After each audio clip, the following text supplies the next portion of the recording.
Tanggal 22 Juni 2020, Kota Jakarta genap berusia 493 tahun, atau 332 tahun lebih muda dari Kota Banda Aceh atau 805 tahun. Ibu kota negara Indonesia itu didirikan oleh seorang putra Aceh bernama Fathahillah. Yang ternyata, kontribusi Aceh untuk RI bukan hanya menyumbangkan 2 pesawat terbang dan kapal laut sebagai modal awal Indonesia ketika baru merdeka atau bahasa Pase yang dijadikan lingua franca, tapi juga mendirikan ibu kota negara ini. Nama Indonesia masih ada, pada dunia internasional juga disuarakan lewat suara radio Rimba Raya, yang saat itu Indonesia sudah dikepung kembali oleh Belanda dalam agresi kedua. Belum lagi putra Aceh, Markam menyumbang 27 kg emas di atas puncak Monas yang kini jadi kebanggaan kota Jakarta. Bahkan Aceh juga menyumbang hasil gas alamnya selama puluhan tahun untuk pusat yang dikembalikan ke Aceh hanya 0%, meskipun sudah ada undang-undang bagi hasil 70 untuk Aceh, 30 untuk pusat. Dalam referensi lain, kota Jakarta didirikan pertama sekali oleh Ahmad Fathahillah, putra Aceh asal kerajaan Pasai, Aceh Utara, yang hijrah ke Tanah Jawa pada awal abad ke-15 Masehi.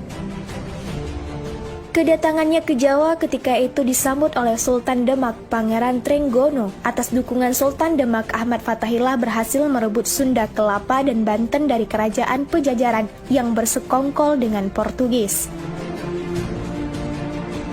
Penyerangan Fathahillah ke Pejajaran memperoleh 2 kemenangan sekaligus. Selain berhasil merebut Sunda Kelapa dari kerajaan Pejajaran, juga berhasil mengusir Portugis dari Sunda Kelapa, daerah taklukannya.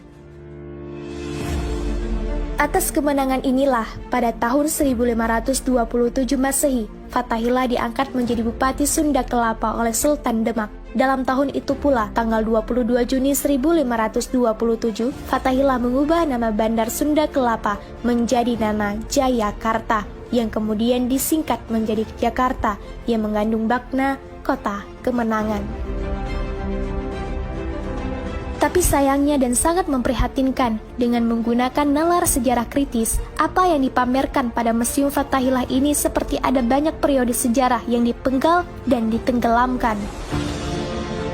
Sebab sejarah Jakarta yang diinformasikan dan dipamerkan hanyalah informasi masa prasejarah hingga masa kolonial. Tidak adanya kita temukan periode sejarah Jayakarta semasa Fathahillah.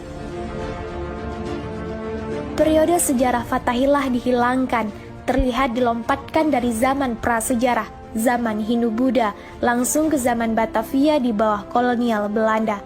Perubahan-perubahan nama Jayakarta menjadi Batavia pada 14 Maret 1621. Ketika itu Belanda berhasil menguasai Bandar Jayakarta, nama yang diberikan oleh Fathahillah 22 Juni 1527. Penamaan Batavia oleh Belanda untuk mengganti nama Jayakarta adalah untuk mengenang suku Batavia, sebuah suku tertua di Belanda yang terdapat di lembah Sungai Rhein yang dianggap sebagai leluhur orang Belanda. Di sini sangatlah jelas antara penamaan Jayakarta yang diberikan Fathahillah pada Sunda Kelapa 22 Juni 1527 dengan menggantikan nama Batavia oleh Belanda untuk Jayakarta 14 Maret 1621. Berarti selama 1 abad sejarah Jakarta dipenggal ceritanya dari sejarah Fathahillah. Hilangnya 1 babak periodisasi informasi sejarah Fathahillah di Museum Sejarah Jakarta itu.